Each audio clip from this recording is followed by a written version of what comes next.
It is said that the Buddha told this story about truth.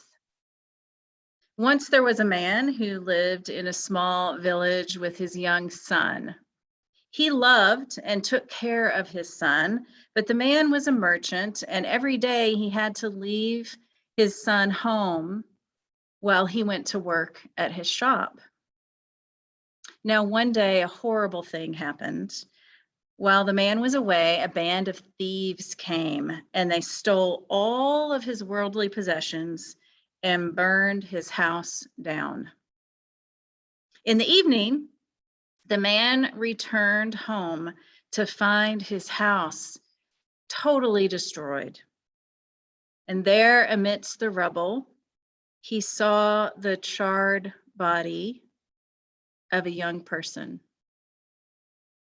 "My son," he cried, and he yelled and he tore out his hair. He was absolutely devastated, and he felt horrible for leaving the son home alone. He lovingly performed all the proper funeral rites and had the remains cremated. He was so attached to the child that he carried a bag of ashes with him wherever he went. When he ate, it was with him. When he slept, it was with him. When he worked, it was with him. A few months later, the man's son, who had actually been kidnapped by the thieves, was released. The young boy made his way all the way back to the village and found his father's new house. He knocked on the door. "Father," he called, "I'm home. I have come back. I have returned." But the man did not believe it could be his son. After all, he carried his ashes with him. So he refused to open the door. And the child, he finally turned and walked away. Vietnamese Buddhist teacher Thich Nhat Hanh told this story and said this: "The Buddha said that if in a certain moment or place you adopt something as the absolute truth and you attach to that, then you will no longer have any chance to reach the truth." He said, even when the truth comes and personally knocks on your door and asks you to open the door, you won't recognize it. So you must not be too attached to what you believe and to what you perceive. But the man saw a body with his own eyes. Of course he would assume it was his own son, wouldn't you? Here's what happened in this story. I think he very quickly told himself a single story about what had happened, what he should feel guilty for, and then he clung on to that story. I mean, he held on to it so tight. He thought, what's done is done. There is no going back. Not even the voice of his own son standing outside his door, asking to be let in, could convince him to open his hand, let go of that bag of ashes, and open the door. His version of the truth, his story about what had happened, had him imprisoned in his own little house. He didn't really make any room for any new information to enter, no room for another side of the story. In the end, his attachment to what he thought was true actually created his reality, because in the end, he did lose his son. The stories we tell ourselves, about other people, are that powerful. They can create our reality. And they can be that dangerous, especially when they go unchecked, unquestioned. Just in this last week, we have heard how the kinds of single stories that get driven on platforms like Facebook and Instagram feed into things like deepening division and increasing hostility in our country, in our world. We have heard how when teenagers get fed one version over and over of what they're supposed to look like on platforms like Instagram, we have seen what a detrimental effect this can have on mental health. And we all know this to some degree, how we curate our own stories on social media platforms.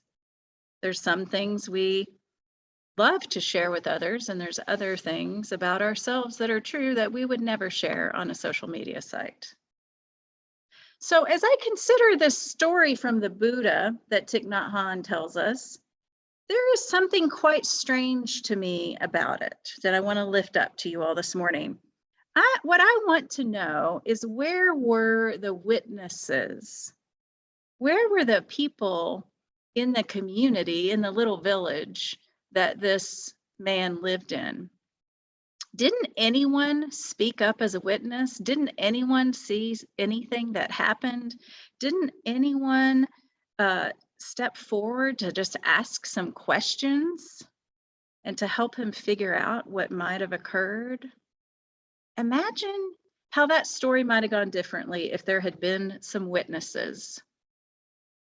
There probably would have been some more confusion, some more uncertainty. It was a really complicated situation. And there was, after all, the death of someone in his house to grieve. But in a community of witnesses, it would have been much, much harder for this man to hang on to a simple, single version of the story. So I want us to think together for a minute about the bag of ashes we might be carrying around, because we all have them. And by bag of ashes, I mean a story that you cling to as absolutely true. It might be a story about yourself, about what you can and can't do, about who you are or aren't. For me, it is sometimes a story I tell about another person. Perhaps it's someone who has disappointed me or hurt me. What about that person at work or on Facebook or even at church who just seems to push every button you have?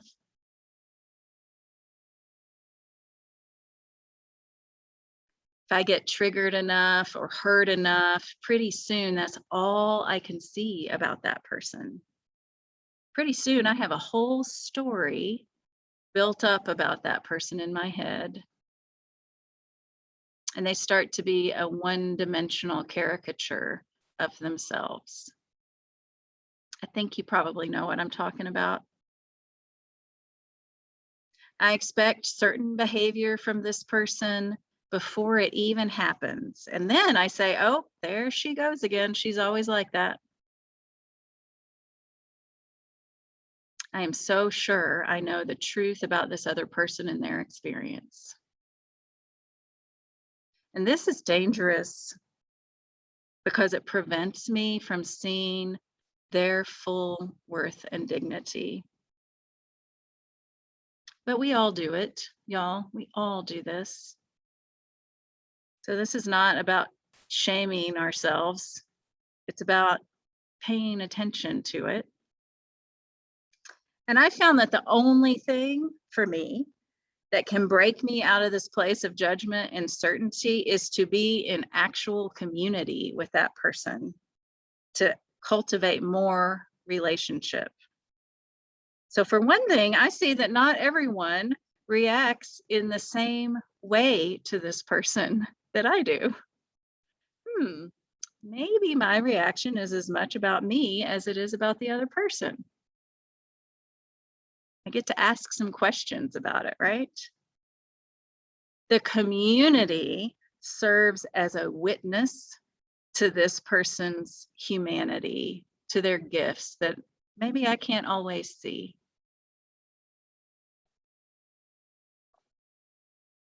It's easy to continue thinking one way about someone if you avoid them, never having to interact with them in real life.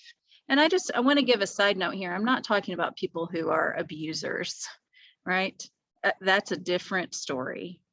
I'm not saying you need to be in relationship with folks who are abusive to you.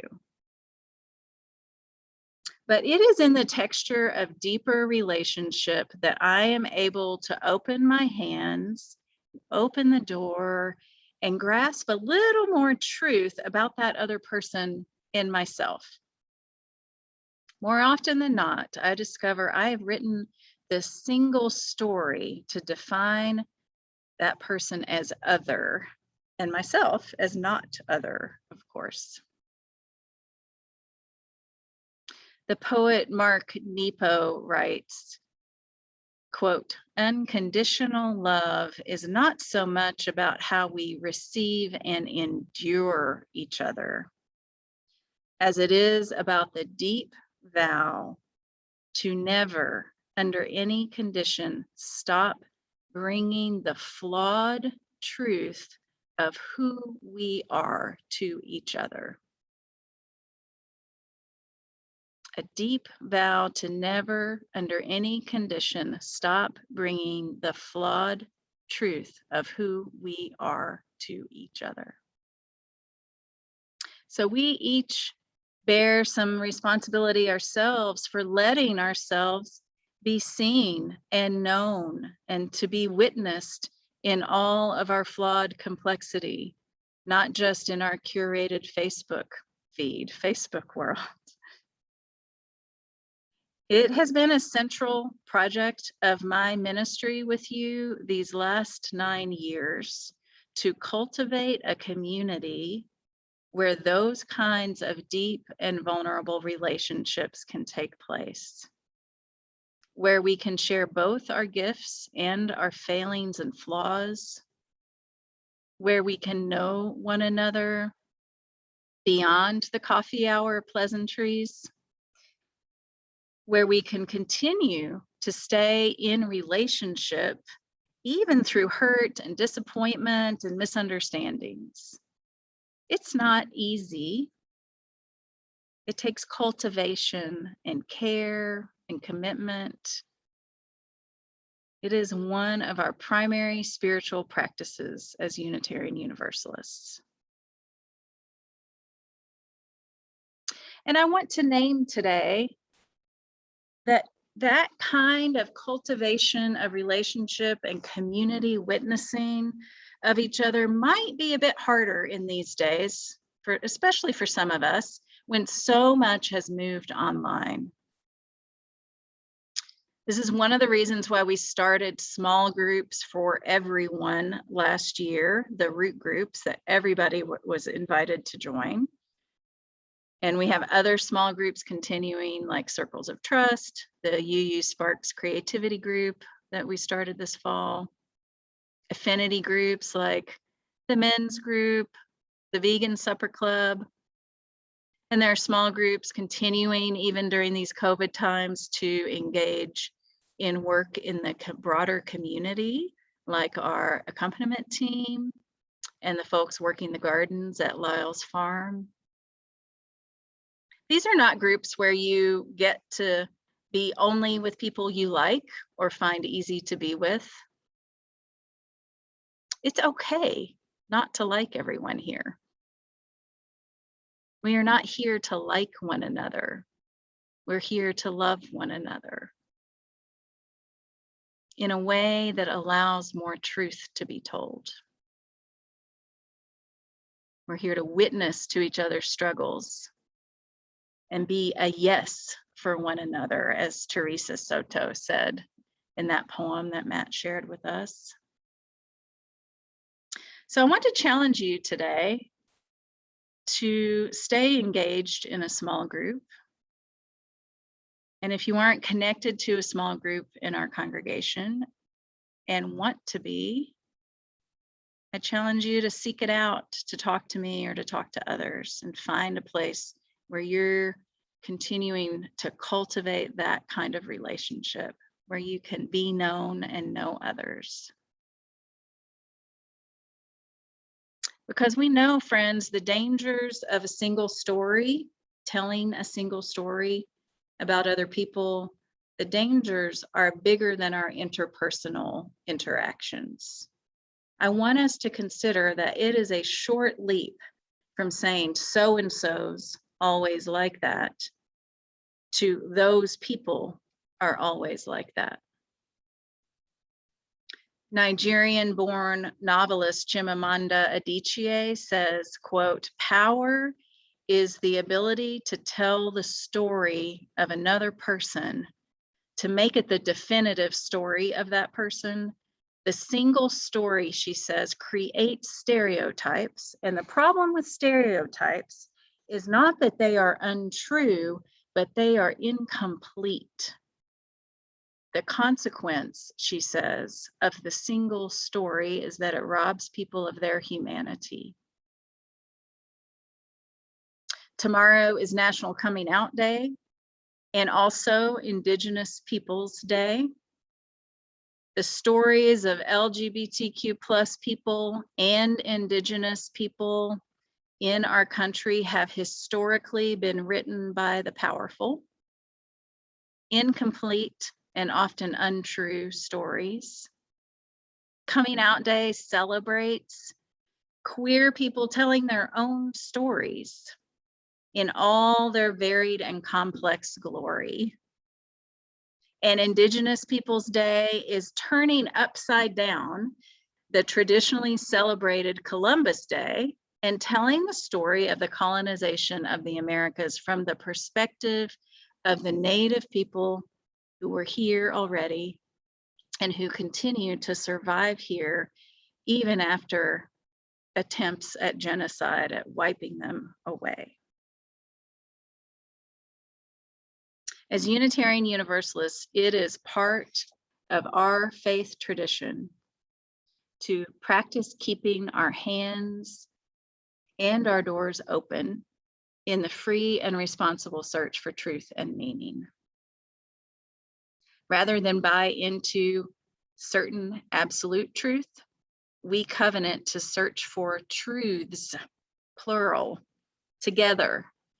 Truths about ourselves, each other, our country, truths about what God is, the ultimate reality of the universe, not a static, fixed idea of truth that can be found with the right kind of knowledge. No, I think truth is what happens in relationship when we witness each other's full humanity in community, refusing to let a person be defined in only one way.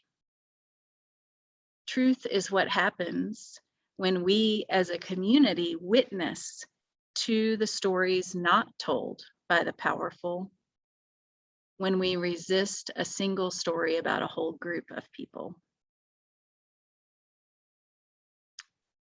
Let us continue to promise our mutual trust, continue to practice unconditional love, continue to be witnesses for one another, that our hands and our doors may remain open in the search.